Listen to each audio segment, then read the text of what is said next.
இன்றைக்கி ஜெனீவா ஐக்கிய நாட்டு சபையிலேருந்து நான் உங்கள்கிட்ட பேசுகிறேன். இலங்கை தொழிலாளர் காங்கிரஸ் சார்பாக பல வருட காலமாக தொழிலாளரோட பிரச்சனைகள் சம்மந்தமாக ஜெனீவா ஐக்கிய நாட்டு சபையில் முன்மொழியப்பட்டுள்ளது. அதற்கான தீர்வுகளையும் பெற்றுக் கொடுக்கப்பட்டுள்ளது. இலங்கையில் இன்றைக்கி 1700 சம்பளம் அதிகரிக்கணுங்கிற கெசட் இலங்கை அரசாங்கத்தால் இலங்கை தொழிலாளர் காங்கிரஸோட வேண்டுகோளுக்கு இணங்க வெளியிடப்பட்டிருந்தது.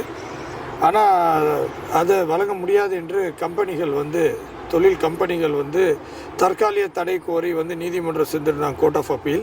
ஆனால் கோர்ட் ஆஃப் அப்பீலில் இன்றைக்கி அது தள்ளுபடி செய்யப்பட்டு 1700 சம்பளம் தொழிலாளருக்கு வழங்கணும்னு தெரிவித்தது இலங்கையில் உள்ள நீதிமன்றத்துக்கு மேலே மக்கள் வச்சிருக்க நம்பிக்கை மேலும் மேலும் அதிகரித்துள்ளது.